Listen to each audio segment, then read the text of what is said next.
Hey guys, welcome to Double Shot of Steelers. My name is Chris Halleck, and down in that tiny little corner, in that tiny little box, is DK. He is in Buffalo. If you can see him, he is going to cover Penguins and Sabres tonight. There it is. Whew, jeez. Oh, man. She's mean.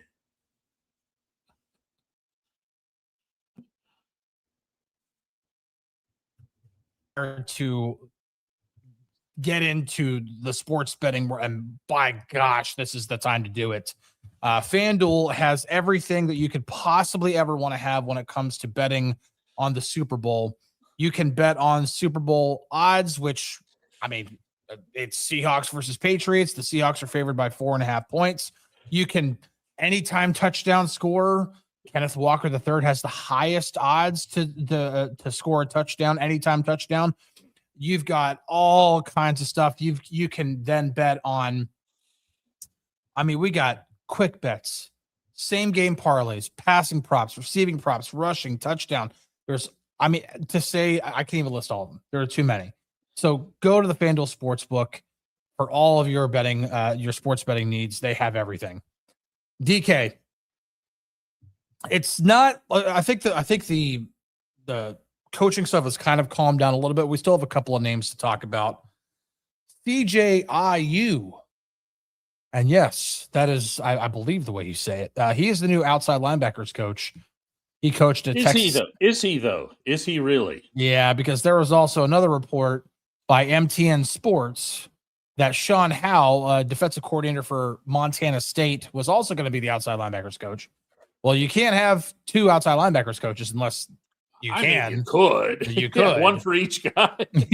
Or one for each side. TJ gets his own. Alex gets one. Eventually, Nick Herbig will work his way up into the chain, and you'll know Nick's made it when he gets his own outside linebackers. So I was going to say, maybe they hired one of those guys to just be Nick Herbig. It's like, hey, we're going to specialize in coaching this third edge rusher. We're going to get a whole other coach just to coach that up. But either way, CJIU is kind of an interesting name here. I did some homework on the guy, and outside of his name being really interesting, because like just writing that headline, it just looks like you're going, you are going to interview for the outside linebacker. It really does. Yeah.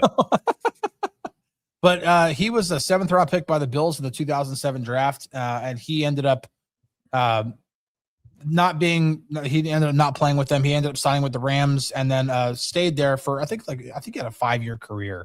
Wasn't very long, but he's only 43 years old. His coaching career began when Bob Stoops hired him at Oklahoma to be a special teams quality control coach. And then he's moved up the ranks. He even coached in the XFL for the New York Guardians. And then he most recently has been coaching at Texas Tech, where he has also been the outside linebackers coach. So this is something that he's done, but he's also been an interim defensive coordinator. Sean Howe being the other guy that's reportedly joining the staff. He's been in a number of roles at Montana State, at Tennessee, all in the college ranks, but just about every spot that you could possibly coach on the defensive side of the ball, he's been there. But the one thing that I take away from both of these guys is this is not like, oh, he has previous ties to Mike McCarthy or, oh, he's from Pittsburgh. This is neither of those things. And I don't see any NFL experience with either one of these guys. I mean, I think when you're getting into positional coaches in general, Chris, you're looking for guys who can teach. Mm-hmm. You're looking for guys who have their own ideas regarding technique, regarding recovery from being beaten. That's another big thing, especially as you get to the higher levels, because you're going to get beaten when you advance to the next level. You want guys who can work with young men, regardless of the position, and make sure that they can handle failure. Mm-hmm. So I think when I look at this coaching staff over, by the way, for anybody who's wondering, I'm in Buffalo. I know you said that, but I don't have a thing under the box here that says Buffalo, New York. Everybody else got one when they were remote. And I just got put North for Sales under your name. All I got was this. I know, right? I'll like, look, wait, hey, no, put me back. What? Put you. Let. You made the boss mad.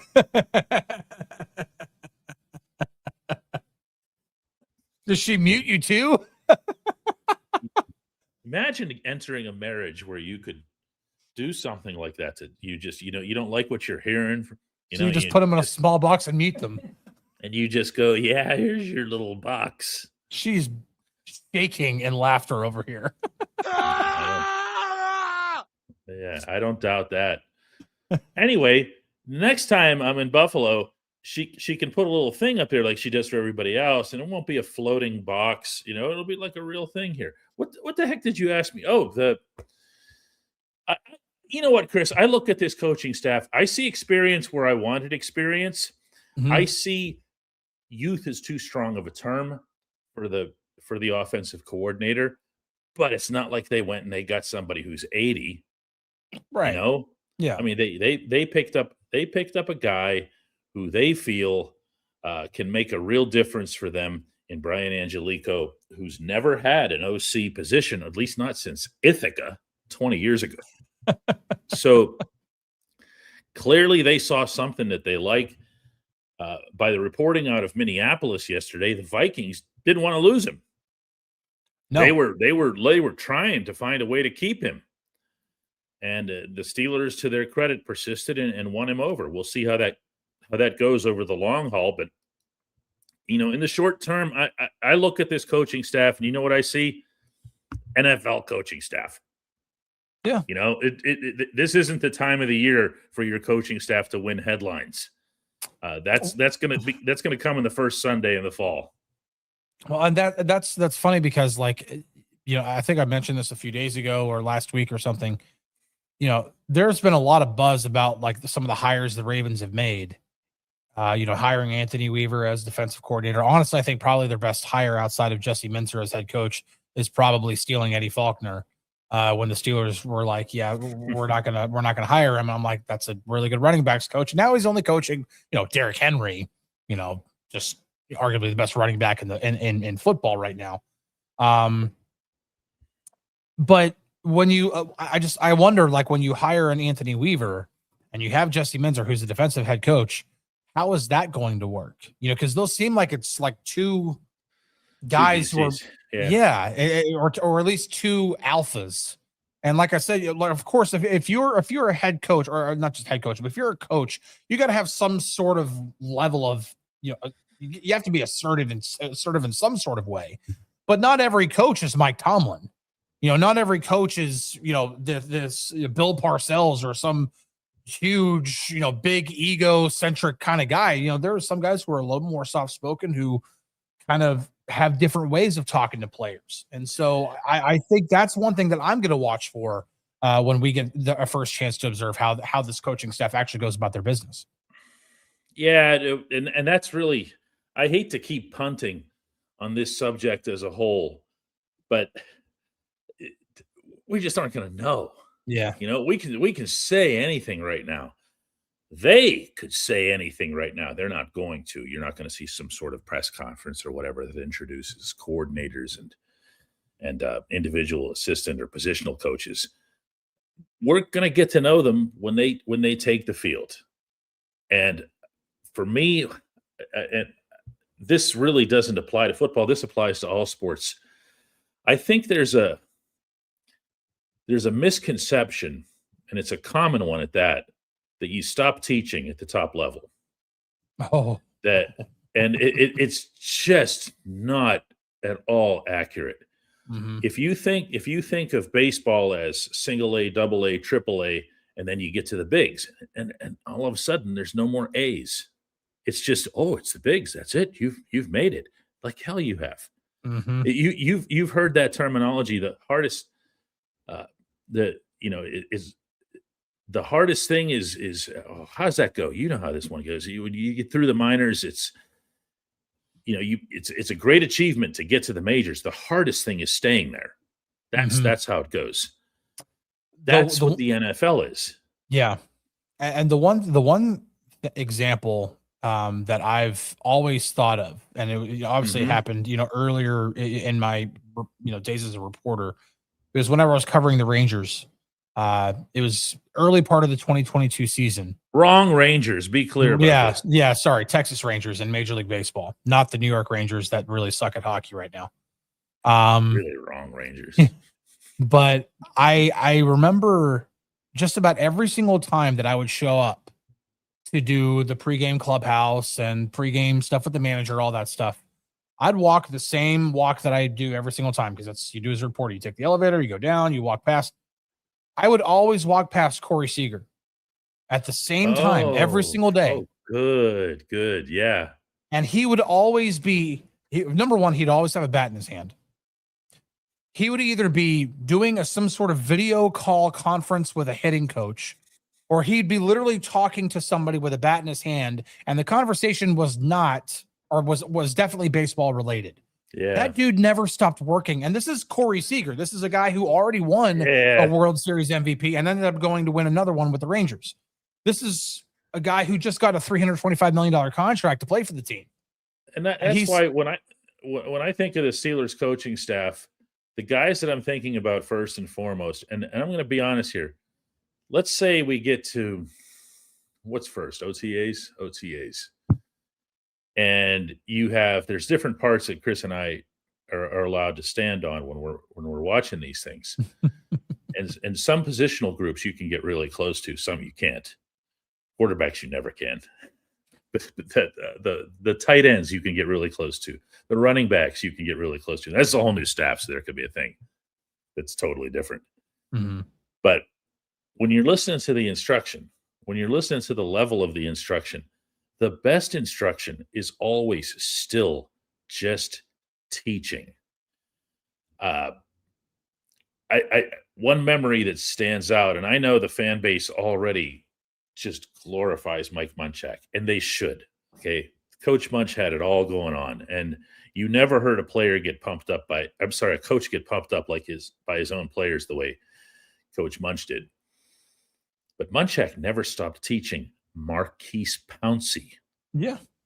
Mm-hmm. And Pounce himself would tell you that he appreciated that more than anything. So sometimes that's why I say when you look at McCarthy's staff overall, consider the role of each one and what you'd want instead of just throwing a blanket across them and saying, they should have gotten nothing but 25-year-olds and become the new Rams.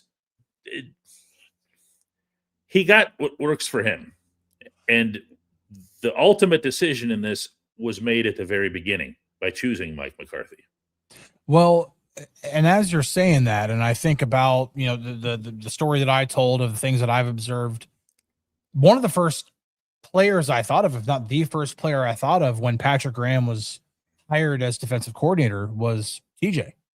Because I think number one, that's a great point. Well, just because I think about number one, what Patrick Graham did to get the most out of Max Crosby. He was a guy, no teammates. Teammates. But he was a guy who was a 3-4 front guy, and that's what he coached, that's what he knew, and that's probably what he initially thought he was going to install. But then he's like, but Max is I have Crosby. And so he's like, well, I'm going to adapt. But then it's still finding a way to get the most out of that player. So, of course, when Patrick Graham comes here, knowing how adaptable he is and knowing that TJ just got this big contract and did not have the season that he wanted to have, the team wanted him to have, or definitely the fans didn't want him to have. Now what's Patrick Graham going to do to tap into TJ and get the most out of him before, like, physically he starts really, really declining? Well, I can hear almost everybody yelling at us as we're speaking that just move him around. Just move him around. I mean, you can. Yeah. And I think that's a conversation that should be had. I don't know that it was ever seriously entertained, like really, really entertained by the previous staff. Mm-hmm. And of course, at the top of that being Mike Tomlin. Yes, it happened on occasion. Did it happen with anything or any intent other than to look a little less predictable? I don't know.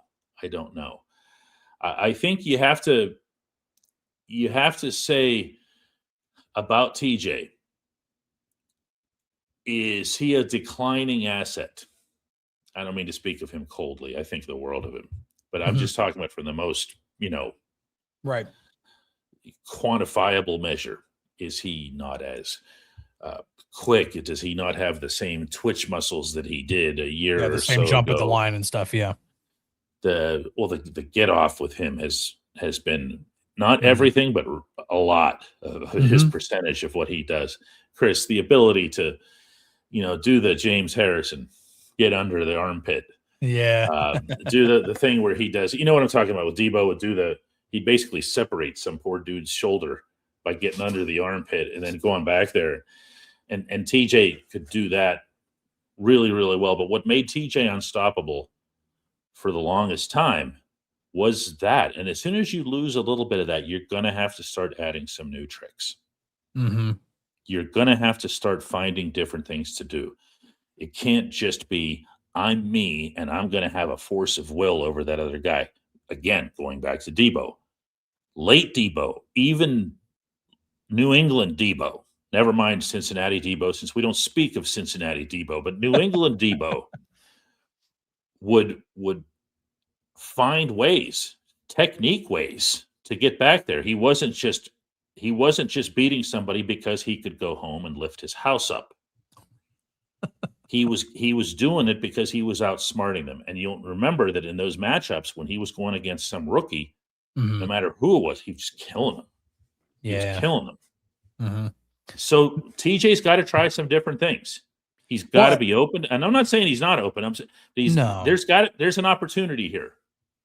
Well, and what the new coaching staff forces, not just for TJ, but for anybody on the roster, is it forces you to do different things. This is not gonna, like even the substitute teacher just showed up, or the new teacher. You're in a new grade. Everybody back in third grade that was really impressed with how smart you were or whatever, they don't matter anymore. You have a whole new set of people to impress. Yep. And I'll even go to this point. We don't have to get on the whole subject of, is Aaron going to come back? Is he not going to come back? But even if Aaron Rodgers does come back and we want to say, that this is just running it back, there's so much of this that it cannot be running it back. Run scheme alone, Eddie Faulkner's gone. Why do you think that is? Is it because Mike McCarthy thought he was a bad running backs coach? I highly doubt that. It's probably because and notice that he hired a guy who worked with him on the offensive line, not a running backs coach, in Dallas. And so I even got a question of that on our app. It was like, why this guy's never been a running backs coach? Why get this guy?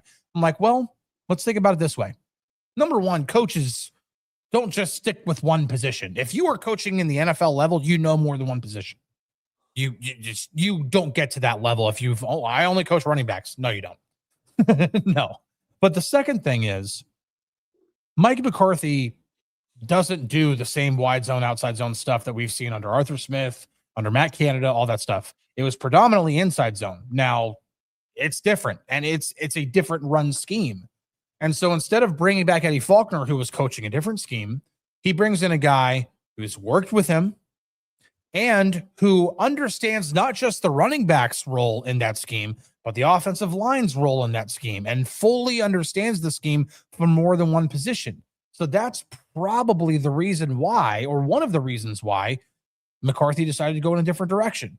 Either way, and that's just one facet on one side of the ball. This is not running it back. It's so interesting, though, that the relationship that exists on the field, it's obvious between the offensive line and the running backs. But off the field, the dynamic between the two, I've always found interesting. Yeah. You hear stories about how every once in a while coaches will try to break up some of the monotony of your positional classroom. You're seeing the same guys. We keep making a lot of teacher classroom references here today, but the same guys you're going to be sitting around you. here comes the same voice to talk to you, where every once in a while they'll mix it up and they'll put all of the offensive linemen in the room with the running backs. And hey, guys, have it out. Talk to us. Tell us what's happening here, because who used to be really good talking about this was Najee. I was just about to say that. I remember him. I remember him in the 2022 season. He would that was the one. Yep. Yeah, he would sit in on the offensive line meetings, especially. He just picked up his lunch pail and went over there and sat with those guys, because he's like, guys, I can't do this without you. You can't do this without me. So let's kind of figure some stuff out here. Oh, and that was like the team that started 2-6. They were at the lowest of low points that they could possibly get at. And during that bye week, like that's when Najee was like, no, I'm going to sit in on these meetings and I'm going to find out exactly what we need to do. And that was just one of the things that helped turn the season around. But yeah, the dynamic between the running backs and the offensive line, both on and off the field, really, really is interesting. And yeah, credit to Najee for that. They learned nothing from that teacher. You know why, Chris? Because this is what the teacher would sound like.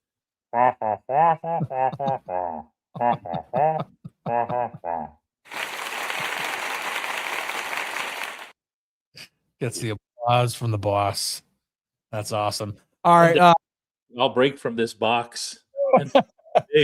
Shrink you again. She's going to shrink you again if you keep talking. If you get it should at least say Buffalo, New York underneath it. And then I can tell everybody why I'm in Buffalo, New York, because there's a really big hockey game here tonight between the Penguins and the Sabres. There is. And actually, because of that, we do have to cut the show a little short today. So I want to get to some of the super chats and people that have contributed, which we really, really appreciate. Let's go to B-Mac here, who gave us $5 and said, I'm less concerned with the new hires' relationship to the head coach. I'm happy to see the team going in a seemingly brand new direction. Got to try something. And listen, even though the coaching staff is not completely filled out yet, you're seeing roles that we've not seen before. We have a defensive pass game coordinator. I don't remember getting that with Mike Tomlin. We have a chief of staff, which is not like they did not like hire the United States, the president of the United States to be on the coaching staff. I made a joke, and it was just so flippant when the chief of staff thing came up about something having to do with being the one who goes to the coffee shop and comes out of there with the styrofoam carriers and brings it all back to everybody. Mm-hmm. You would not believe, and I'm being serious when I say this, some of the really disappointed replies or responses that have been sent to me about that. Like, you don't understand. This is a really, really big deal. Like, no, I read the description. It was just a joke. I understand what this person does, or at least to a certain extent. Mm-hmm. I can appreciate that in football, the element of timeliness, of being able to be super prompt, the way Chris and I are when it comes to doing this show. It's so pivotal because there's just not much time. There aren't many games. The NFL itself and the labor agreement governs the amount of time that you can spend on a field. Every second is precious. So I get that. I really do. Yeah, it's something that, and again, when we've talked about this, and FC Constraints gave $2 just to say that I have a great hat. Breaking Benjamin, by the way, Wilkes-Barre's own Breaking Benjamin, phenomenal band, been a phenomenal band for a long time. Also, just called up to take the place of the Penguins losing 3 forwards at today's morning skate. Yeah, there Those you guys go. Were just called up from Wilkes-Barre to play here tonight in Buffalo. Yeah. But yeah, listen. I totally threw him off, everybody. No. Look, I did. I threw him off. Look at him. No, Avery Hayes, though, like that's a really, really cool. Someone said Breaking Bad. It's not Breaking Bad. Breaking Benjamin. And no, I did not name my son Benjamin because of Breaking Benjamin. Jordan gives $1.99 and asks, why didn't Tomlin have these type of coaches? Does it? I'll tell you, our friends at the FanDuel Sportsbook, if they really wanted to get some action going, they could put a bet on how many questions in the next calendar year are going to start with those same 3 words. Yeah. Why didn't Tomlin? Yeah. The real answer for that, the only correct answer for that, is that they're different. We're not going to know who's right and who's wrong in February. Remember, there's only one team in all of professional sports that wins anything this time of year. That would be your Cleveland Browns. And that stuff doesn't matter. You know, when you get into free agency, who's your Super Bowl champ? Browns. Yeah. I don't think they When you could actually do that. count the non or post autogram flags at their stadium and look at all the winning that they've done. It's all something related to March. Yeah. Jordan, I'm not trying to dismiss the question. We really appreciate the contribution, but I mean, if we were to try to find an answer right now, does it really matter if we find out an answer? Like, obviously. Well, have you been getting asked about the clock management? Like, how's Mike McCarthy? All the time. How is Mike McCarthy at his clock management? My answer to that is I have no earthly clue. If anybody wants to research that, go nuts. Yeah. But if he has a superior method for clock management, or even just a different one, then Tomlin's chances are really good it's going to be better. Awesome. I'm just saying we're going to have to see how that goes. Yeah. Reclaimer Beats gave us $5 and said accountability and modern schemes. I'm excited. And listen, the Brian Angelico, while he has the previous ties with Mike McCarthy, I'm looking at the 4 years that he coached under Kevin O'Connell with the Vikings. And like you mentioned earlier, the Vikings didn't want to let him go. And Kevin O'Connell is one of the more respected offensive minds in the game and he's a direct branch from the Sean McVay tree.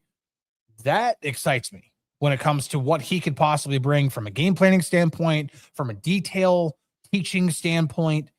There are so many different ways that Brian Angelico is going to have an opportunity to impact the offense without being the play caller on Sundays. So, yeah, there are definitely advantages to that. Tommy gave us $2 and asks, how much do positional coaches affect the team? DK, I honestly thought your speech earlier kind of. Well, this was a tip. Yeah, this is Tommy just went by the tip jar and went, oh man, what a thorough, enlightening response that was about positional coaches.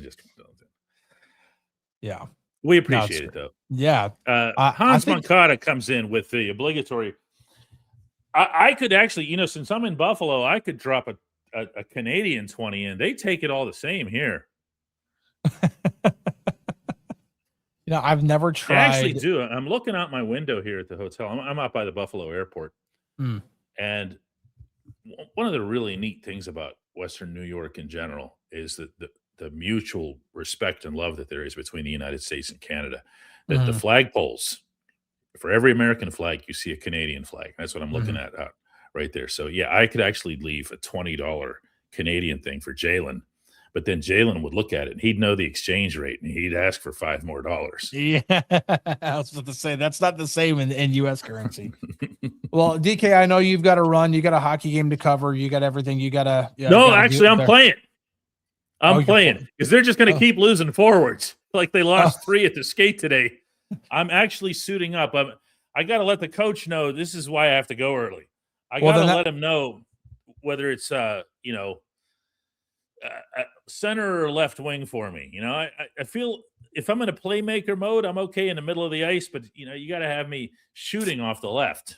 Well, I will say this though. If you are suiting up for the Penguins tonight, I'm going to go to my FanDuel Sportsbook and I'm going to bet hard on the Sabres to win. What how do I end up getting more strays than Kenny Pickett in any given episode? We haven't even mentioned Kenny Pickett in this one. See, just got one. Yeah, there we go. All right, DK, appreciate your time. Like I said, I know you have to cover hockey. We will be back tomorrow with, I believe it'll be a more normal episode of Double Shot of Steelers. So we really appreciate you guys tuning in. And we're not going off until we ban Chris here. No, Lead with Chris comes in with $5. Right, slides the $5 bill right under the door as we're closing it. and says, How my do friend how do I Tony told close me, my little box. my friend Tony told me how to say his name backwards. I Not to asked, say his why name not? backward. Oh, or not to say his name backwards. And I asked why not. That's awesome. Good stuff. Both Chris's are banned. This one for coming up with a joke, and that one for butchering it. Yeah, I totally did butcher it. I'm reading too fast. That's the problem.